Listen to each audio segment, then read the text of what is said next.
Easter குண்டு தாக்குதல் கூட அந்த சட்டவாட்சியின் பலவீனத்தில் ஒன்றாகத்தான் கருத முடியும்.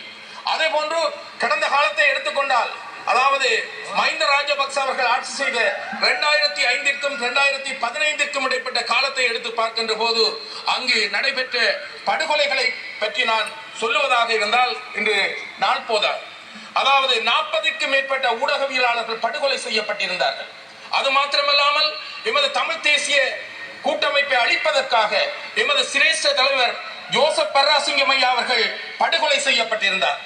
அது மட்டுமல்ல, மாமனிதன் என்று பாராட்டக்கூடிய ரவிராஜ் அவர்கள் கொழும்பில் படுகொலை செய்யப்பட்டிருந்தார். அது மட்டுமல்ல, அம்பாறை மாவட்டத்தின் முன்னாள் பாராளுமன்ற உறுப்பினராக இருந்த தற்போது எனக்கு அண்மையில் அமர்ந்திருக்கின்ற கோடீஸ்வரன் அவர்களின் பெரியப்பா என்று சொல்லப்படுகின்ற முன்னாள் பாராளுமன்ற உறுப்பினர் சந்திரநேரு அவர்கள் படுகொலை செய்யப்பட்டிருந்தார். அது மட்டுமல்லாமல் வன்னியில் சிவநேசன் அவர்கள் படுகொலை செய்யப்பட்டிருந்தார். அது மட்டுமல்ல, இலங்கையில் போற்றக்கூடிய ஒரு கல்வியாளராக இருந்த பேராசிரியர் ரவீந்திரநாத் அவர்கள் கிழக்கு பல்கலைக்கழகத்தின் உபவேந்தராக இருந்தவர், அவரும் கடத்தி செல்லப்பட்டு படுகொலை செய்யப்பட்டிருந்தார். அது மட்டுமல்ல, ஒரு ஆய்வு ரீதியாக ஊடக விடயங்களை தரக்கூடிய சிவராம் படுகொலை செய்யப்பட்டிருந்தார். நடேசன் படுகொலை செய்யப்பட்டிருந்தார். ஒரு சிரேஷ்ட விரிவுரையாளர் தம்பையா அவர்கள், பொருளாதார ஒரு விரிவுரையாளர் தம்பையா அவர்கள் படுகொலை செய்யப்பட்டிருந்தார். இவ்வாறு எக்னலிகோட அவர்கள், லசந்த விக்ரமதுங்க அவர்கள் எல்லோரும் படுகொலை செய்யப்பட்டிருந்தார்கள். சட்டம், சட்டவாட்சி என்பன பலவீனமாக இருந்ததன் காரணமாக இவை அனைத்தும் நடைபெற்றன. ஆனால் இந்த குற்றவாளிகள் இதுவரை கைது செய்யப்படவில்லை. குற்றவாளிகளுக்கு தண்டனைகள் வழங்கப்படவில்லை. இவ்வாறான நிலையில் இந்த நாட்டில் ஜனநாயகம் இருக்கின்றதா என்ற கேள்வி காணப்பட்டது. சுருக்கமாக சொல்ல போனால், பணநாயகம் நாட்டை ஆட்சி செய்தது, வீதிகள் எல்லாம் பிணங்கள் குவிந்து காணப்பட்டன. எனவே நான் சொல்லக்கூடிய விடயம் என்னவென்றால், இந்த ஆட்சியில் பாரிய குற்றங்களை இழைத்துவிட்டு கௌரவர்களாக, தண்டிக்கப்படாதவர்களாக உலாவி வந்த அந்த குற்றவாளிகள் சட்டத்தின் முன்னிலையில் நிறுத்தப்பட வேண்டும். அவர்களுக்கு முறையான தண்டனைகள் வழங்கப்படுவதன் மூலமாக சட்டவாட்சியை பலப்படுத்த வேண்டும் என்று இந்த இடத்தில் நான் கேட்டுக்கொள்கின்றேன். அதேவேளை இந்த குற்றங்கள் புரிந்தவர்கள் ஒரு காலத்தில் இந்த பாராளுமன்றத்தை கூட அலங்கரித்துக் கொண்டு சென்றதை எங்களால் அவதானிக்கக்கூடியதாக இருந்தது. எனவே இந்த ஈஸ்டர் குண்டு தாக்குதல் என்பது அப்பாவி மக்களை படுகொலை செய்த அந்த செயல்பாடாக அமைந்திருப்பதை நாங்கள் அறிவோம். அது சம்பந்தமாக ஆசாத் மௌலானா என்று சொல்லப்படுகின்ற ஒருவர் மிகவும் விவரமாக பல சாட்சியங்களை கூறியிருக்கின்றார். அந்த சாட்சியங்கள் கருத்தில் கொள்ளப்பட வேண்டும். அது சரியாக ஆராயப்படுமாக இருந்தால் இந்த கொலை குற்றவாளிகள் அல்லது குண்டு தாக்குதலுக்குரிய சூத்திரதாரிகள் யார் என்பதை நாங்கள் கண்டுகொள்ள முடியும். எனவே அந்த விடயங்களை கண்டறிந்து சட்டத்தின் முன்னிலையில் அவர்களுக்கு நடவடிக்கை எடுக்க வேண்டும்.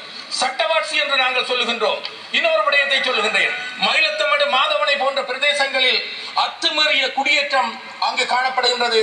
மாவட்டம் கடந்து அவர்கள் குடியேறி இருக்கின்றார்கள். ஆனால் அந்த விடயம் சம்பந்தமாக நீதிமன்றம் 3 தடவை தீர்ப்பளித்திருக்கின்றது. அத்துமீறி குடியேறிய அந்த குடியேறிகளை அல்லது அந்த காணிகளை அபகரித்து பண்ணையாளர்களை நடுத்தருவில் விட்டவர்களை, அன்று அவர்களுடைய வாழ்வாதாரத்தை அளித்தவர்களை வெளியேற்றுமாறு 3 தடவை நீதிமன்றம் தீர்ப்பளித்திருக்கின்றது. அத்துமீறிய குடியேற்றவாசிகளை அகற்ற வேண்டும் என்று. ஆனால் கடந்த ஆட்சியாளர்கள் கிஞ்சித்தும் கூட அந்த விடயத்தில் நடவடிக்கை எடுக்கவில்லை. ஆகவே மயிலத்தமடு, மாதவனையில் காணப்படுகின்ற இந்த செயற்பாடுகள் உண்மையில் அகற்றப்பட வேண்டும் என்ற கருத்தினை கூறிக்கொள்ள விரும்புகின்றேன். அதேவேளை ஜனாதிபதி அவர்கள் முற்போக்கான பல விடயங்களை பற்றி கூறிக்கொண்டிருந்தார். ஜனாதிபதி அவர்கள் பல விடயங்களை பற்றி கூறியிருந்தார். ஆனால் தேசிய இனப்பிரச்சனை சம்பந்தமாகவோ அவற்றின் தீர்வு சம்பந்தமாகவோ கூறாமை, இந்த மத விவகாரம் என்கின்ற விடயத்திற்கு ஒரு பொதுவான அமைச்சை ஏற்படுத்தி சகல மதங்களையும் சமத்துவமாக அவதானிக்கக்கூடிய ஒரு அமைச்சை ஏற்படுத்தாமை எங்களுக்கு ஏமாற்றத்தை தந்ததாக அமைந்திருக்கின்றது. அதேவேளை இன்னும் ஒரு விடயத்தை சுட்டிக்காட்ட வேண்டும். அண்மையில் உங்களுக்கு தெரிய வேண்டும், பிறந்தவர்களை, மறைந்தவர்களை, மரணித்தவர்களை நினைவு கூறக்கூடிய உரிமை இருக்கின்றது என்று ஜனாதிபதி குறிப்பிட்டிருந்தார். அதனை வரவேற்கின்றோம். ஆனால் அவ்வாறு நினைவு கூர்ந்தவர், தனது தங்கை போராட்டத்தின் போது தனது உயிரை இழந்திருந்தார்.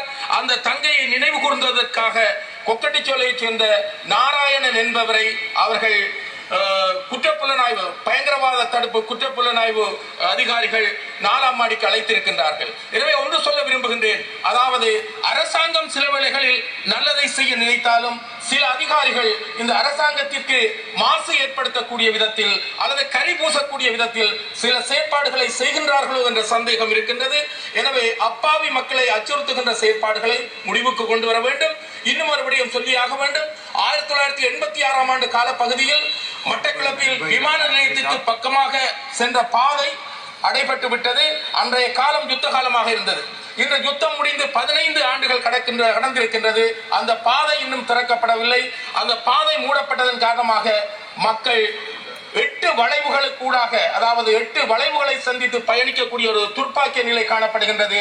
அந்த செயல்பாட்டையும் அந்த பாதையை திறப்பதன் மூலமாக மக்கள் பயனடைவதற்கு வாய்ப்பளிக்க வேண்டும். மட்டக்களப்பில் விமான நிலையத்திற்கு பக்கமாக இருக்கின்ற அந்த பொது வீதி மூடப்பட்டு காணப்படுகின்றது. இதனால் மக்கள் பாரிய கஷ்டங்களை அனுபவித்துக் கொண்டிருக்கின்றார்கள் என்ற விடயத்தை இந்த சபைக்கு நான் கவனத்திற்கு தருகின்றேன். அது மட்டுமல்லாமல் இன்னும் ஒரு விடயத்தை சொல்லியாக வேண்டும். இந்த யுத்த வெள்ளத்தின் காரணமாக only 30 seconds. அந்த வகையில் யுத்தத்தின் காரணமாக விவசாயிகள், மீனவர்கள், இறால் வளர்ப்பாளர்கள், அப்பாவி கூலிகள் போன்ற பலர் அதிகமாக பாதிக்கப்பட்டிருக்கின்றார்கள். அவர்கள் போக்குவரத்து செய்கின்ற பாதைகள், பாலங்கள் கூட உடைந்து சென்று காணப்படுகின்றது. எனவே இவற்றிற்கு ஒரு பரிகாரம் செய்ய வேண்டும். மக்களின் வாழ்க்கையை கட்டியெழுப்பதற்கு உதவ வேண்டும் என்று கூறிக்கொண்டு எனது உரையை நிறைவு செய்கின்றேன். நன்றி.